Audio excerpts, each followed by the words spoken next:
This Amazon e-bike from ActBest may be one of the best budget style e-bikes that you can get. Inside this video, we're gonna go ahead and unbox this e-bike, set it up step by step. Then we'll go over all the features, the specs, we'll take it on some gravel to see how it handles, and we'll perform a brake test and last a speed test. Let's go ahead and start with the unboxing.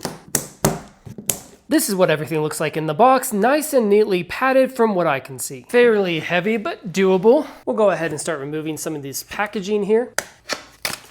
This is everything that comes with the ActBest Cityrun. Looks like we'll have to install the front tire, the seat post, the pedals, and the handlebar. Before we get started with our testing, I must say that I was sent this to review inside this video, but you're only gonna get my honest opinions and thoughts. We'll start easy with the installation of the seat post. You just slide it in here, and then you tighten it down. Next was the installation of the handlebars that was held together by this one screw in the middle. And then probably the most difficult part of the installation, and that was installing the front wheel. You have to turn the bike upside down and then install the rod that holds the front wheel in place. Last but not least, installing the pedals. Now that everything is put together, let's go through all the features and specs. We have 16-inch tires and an integrated headlight that is controlled with a push of a button. We also have our battery that sits in the back of the bike here, and it locks down with this key. If you want to unlock the battery, you just turn the key, and then there's a little switch here on the bottom of the seat that allows you to push the seat forward, and then you can just simply lift the battery out of the holder. This battery is going to be 280 watt hours or 7.8 amp hours. And with our 1.5 amp hour battery charger, you should expect about a 5 to 6 hour charge time from 0 to 100%. We also have a rear reflector and metal fenders, which are always nice to have. And of course, one of my favorite features, integrated wires. This is going to be a folding bike, so it's going to be ultra portable and easy to store away in pretty much any vehicle. There's a little lever here on the handlebars. You lift that up,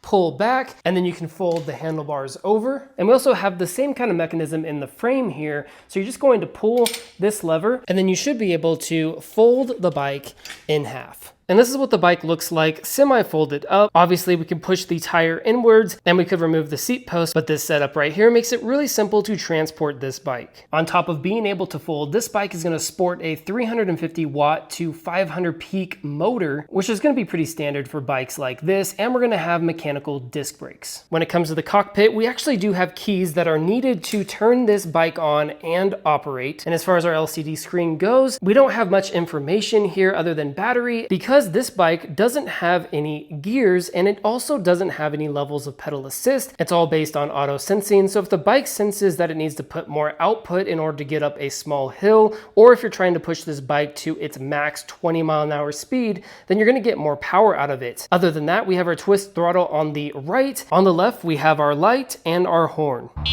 And finally, we have an adjustable handlebar here so you can get the perfect height for you. So even if you are a little bit taller, you can extend this handlebar upwards and ride comfortably. Now that we've gone through all the features and specs, it's time to take this bike out for a test ride. We'll test it on gravel, we'll do a speed test and a brake test. So let's get to it. Up first is the gravel test. So I purposely found the area on my trail that has the loosest amount of gravel, just so we can see how this bike handles. So I'll go ahead and turn it on and we will start riding.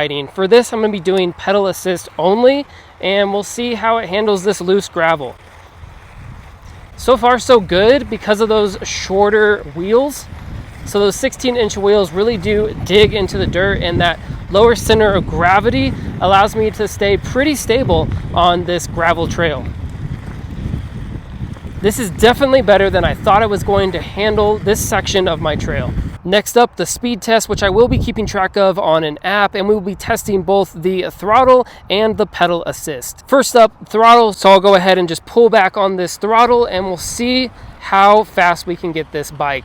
I'm not pedaling whatsoever, this is throttle only. So far we're at 5, 6, 7, 8, and it looks like we're topping out right over 12 miles an hour, and I can't get it to go any faster than that. But now we will test out the pedal assist to see how fast we can get this bike. Here we go. So right off the bat, it's already feeling like it's going faster. We're getting definitely faster speeds than we were getting on the throttle mode, but we're still not quite getting close to that 20 mile an hour mark. Actually, we're only topping out here at 15 miles an hour, and I'm experiencing quite a bit of ghost pedaling. So I'm gonna call top speed just over 15 miles an hour. Now our low speeds could be due to lower battery power. Currently we're at 50% battery power, so if I charged it up to 100%, we may have gotten some faster speeds, but in my test, we topped out at just over 12 miles for throttle and just over 15 miles an hour for pedal assist. I went ahead and charged up the battery so we can give this speed test a second chance. We'll start first with our throttle only test. Let's see if we can get this past that 12.5 mark with 3/4 of a battery. So yeah, we are definitely getting higher speeds here. We're looking at 15.5, 16 miles an hour. And we're gonna probably top out right around 17 miles an hour. Now we're gonna be doing pedal assist only here. So let's see if we can get it past that 15.5 mile per hour mark. So currently at 13.5, 14, currently at 16.5. And I'm really pedaling here. We're starting to get ghost pedaling. So I'm not sure how much faster I'm gonna get this to go, but we are at 17.5. As far as the distance that you should expect to get out of a fully charged battery, I would say anywhere between 10 to 15 miles, because I just rode about 2 miles and we didn't drop from 75% to 50%. So that makes me think that if you ride this at a moderate speed, you should expect 10 to 15 miles on a single battery charge. When it came to the braking test, I was traveling about 12 miles an hour and it was able to brake in about 15 feet, which really isn't too bad for mechanical disc brakes. All in all, I really did enjoy testing out this bike, and if I could say one thing about my testing is that this bike is absolutely fun to ride. After all that testing, it's time to answer the question, is this e-bike by ActBest worth buying? Or better yet, is it one of the best portable e-bikes that you can get? And I do have an answer to that question, and it is in two parts. Part one is yes, it's absolutely worth buying if you're looking for a portable e-bike that you can stuff inside of a trunk and take it anywhere with you and put it on either gravel trails